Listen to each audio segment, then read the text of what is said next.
India ने S-400 air defence system जो है वो बिल्कुल बॉर्डर के पास, पाकिस्तान के बॉर्डर के पास उन्होंने डिप्लॉय कर दिया, वहां पे जाकर उन्होंने खड़ा कर दिया। इंडिया जो है अपना कॉन्टिन्यूसली अग्नि सीरीज पहले उसने डेवलप की कि 5500 kilometre, then 8000 to 12000 kilometre, then 12000 to 16000 kilometre.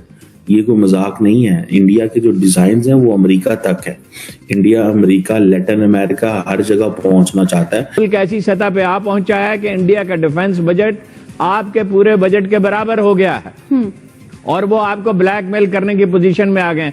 अब अगर इकोनॉमी को आप नहीं संभालते, मुल्क में दहशतगर्दी का खात्मा नहीं करते, तो आपकी सर्वाइवल खतरे में है। इस वक्त इंडिया, आपको पता है, 3rd लार्जेस्ट वेपन मैन्युफैक्चरर है अमेरिका और रशिया के बाद।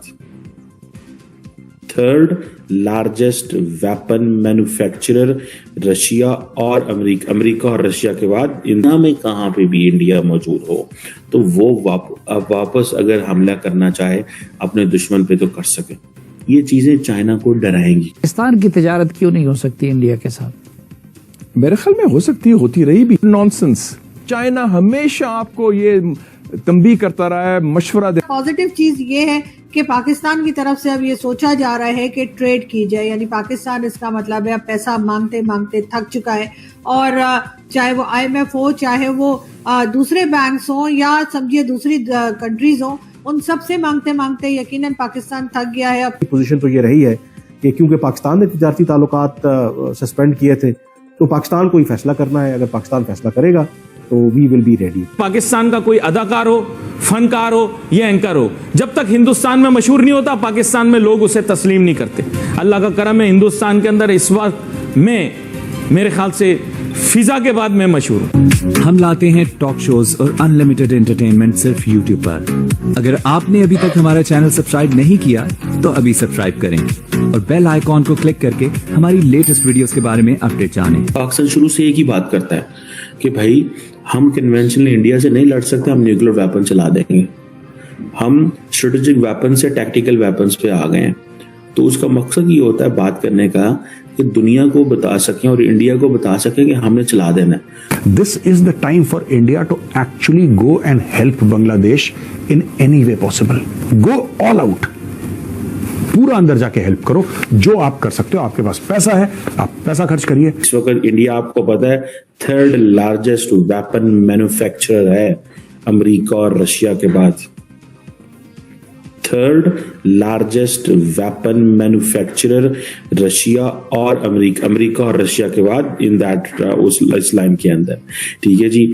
अब हो ये रहा है कि इंडिया, क्योंकि बहुत सारे जो जिसे कहते हैं ना जो long range intercontinental ballistic missiles है, उनको वो जिसे कहेंगे ना कि इस तरह के जो लॉन्ग वेपन्स हैं उनको एक्वायर कर रहा है, बना रहा है, and then submarine launch ballistic missiles भी हासिल कर रहा है, टैक्टिकल न्यूक्लियर वेपन्स पे भी काम कर रहा है, एंटी सैटेलाइट वेपन्स पे भी काम कर रहा है, हाइपरसोनिक, सुपरसोनिक, क्रूज मिसाइल, इन तमाम चीज़ों पे इंडिया बड़े अरसे से काम कर रहा है। और इंडिया जो है वो समझें कि अपने आप को महसूस करता है कि that it is in the battlefield. ठीक है जी। अब इंडिया को इस चीज का एहसास है कि उसको अपनी जो लॉन्ग रेंज बैटरीज हैं, India wants to position them China और पाकिस्तान की तरफ। ठीक है। अगर जो हमने रिसेंटली बात की थी कि जो अग्नि 5 जो कि 5500 प्लस किलोमीटर जो है वो एक जिसे कहते हैं ना इंटरकॉन्टिनेंटल बैलिस्टिक मिसाइल है, एंड देन फिर अग्नि 6 8000 से 12000 जो है वो है, फिर सूर्या है जो 12000 से 16000 किलोमीटर लंबा है, मतलब दूर तक जा सकता है। सो ये आप समझ लें कि इंडिया के जो डिजाइन हैं दे आर बियॉन्ड एशिया। ठीक है जी।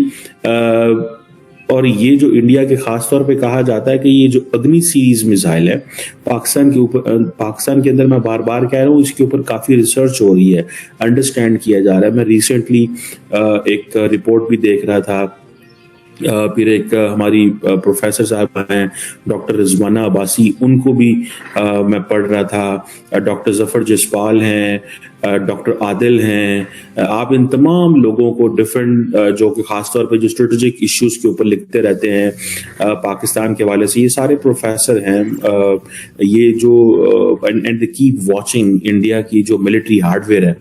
आपको पता है पहले जब इंडिया को बहुत ज्यादा मिलिट्री हार्डवेयर, मिलिट्री इक्विपमेंट मिल रहा था तो पाकिस्तान एक बात कहता था, वो जी ये जो है ना प्रेफरेंशियल ट्रीटमेंट है, दिस इज नॉट गुड। अच्छा, वो जो प्रेफरेंशियल ट्रीटमेंट है इतना हुआ, अब तो पाकिस्तान बात ही नहीं कर सकता फ्रैंकली स्पीकिंग। कि क्योंकि पाकिस्तान ने तिजारती ताल्लुकात सस्पेंड किए थे तो पाकिस्तान को ही फैसला करना है। अगर पाकिस्तान फैसला करेगा तो वी विल बी रेडी। अब दूसरा इसमें वाई पाकिस्तान वांटेड कि भारत के साथ एक नॉर्मलाइजेशन हो, क्योंकि अफगानिस्तान के साथ जो ताल्लुकात हैं वो हर गुजरते दिन के साथ खराब हो रहे हैं और जो सिचुएशन इस वक्त नजर आ रही है लगता नहीं है कि मुस्तकबिल करीब में ताल्लुकात में बेहतरी आएगी। तो एक नुक्ता नजर ये भी है कि जब अफगानिस्तान के साथ हमारे ताल्लुकात खराब हैं तो कम से कम भारत के साथ हमें ताल्लुकात को नॉर्मलाइज करना चाहिए। और रही बात कि अफगानिस्तान के साथ जो ताल्लुकात खराब, और हमने देखा कि पाकिस्तान ने कैसे फिजाई हमले किए, उसके बाद भी कशीदगी बरकरार है। और आज कुछ ऐसे सोशल मीडिया के ऊपर ये वीडियोस चल रही हैं और उस वीडियो में मुबैना तौर पर ये दिखाया जा रहा है कि अफगान तालिबान का एक कमांडर है कि कैसे वो जो हाफिज गुल बहादुर के फाइटर्स हैं उनके साथ मौजूद है, उसमें वो मुबैना तौर पर खुदकुश हमलावर भी मौजूद हैं और उनसे वो बातचीत कर रहे हैं और उनसे कह रहे हैं कि वो कैसे पाकिस्तान की सिक्योरिटी फोर्सेस के ऊपर हमला कर। यही एक वजह है कि भारत के साथ ट्रेड ओपन करने की बात की जा रही है, भारत के साथ बात करने की बात की जा रही है। पाकिस्तान की जो पार्लियामेंट है वो ये बात कर रही है। पब्लिक तो खैर बहुत दिनों से कह रही थी कि जी भारत के साथ टर्म्स को ठीक किया जाए, एक जो नफरत हमने पाल रखी है अपनी टेक्स्ट बुक्स में और लोगों के दिलों में, उसको खत्म करना चाहिए। लेकिन बहरहाल अब देखते हैं कि किस तरह से ये चीज आगे बढ़ती है और किस तरह से गवर्नमेंट जो है, पाकिस्तान की गवर्नमेंट जो है वो भारत की गवर्नमेंट से बात करती है। वैसे तो मैंने हमेशा ही कहा है कि एक बैकडोर डिप्लोमेसी है जो हमेशा चला करती है और यकीनन उस बैकडोर डिप्लोमेसी की वजह से ही पाकिस्तान और भारत के बीच में बातचीत होने का इम्कान जाहिर किया। आदमपुर का जो रीजन है जो कि पाकिस्तान से सिर्फ 80 किलोमीटर दूर है, वहां पे S-400, अब S-400 के लिए 80 किलोमीटर कुछ भी नहीं है। इसके जवाब में पाकिस्तान आर्मी ने अपना फतह 2 जो मिसाइल सिस्टम है, फतेह 2, उसको वहां पे डिप्लॉय करने के लिए उन्होंने तैयारी शुरू कर दी है। अच्छा, अब याद रहे जो S-400 एयर डिफेंस सिस्टम है ये basically Russian air defence system है, इंडिया ने रशिया से खरीदा था। S-400 एयर डिफेंस सिस्टम दुनिया का सबसे बेहतरीन एयर डिफेंस सिस्टम है, world's most sophisticated air defence. जो है वो ही है कि बड़ी परेशानी है अगर इंडिया इतना ज्यादा मिलिट्री हार्डवेयर पे पैसा लगा रहा है तो पाकिस्तान को क्या करना चाहिए। ठीक है जी, मिसाल के तौर पे इंडिया कहता है जी हम 3rd एयरक्राफ्ट कैरियर बनाने जा रहे हैं जो विक्रांत क्लास होगा। वो अब देखें ना, इंडिया अदर देन दैट, ये जब एयरक्राफ्ट कैरियर, पाकिस्तान के पास तो एयरक्राफ्ट कैरियर नहीं है, लेकिन इंडिया अगर ये जो एयरक्राफ्ट कैरियर बना रहा है वो क्यों बना रहा है?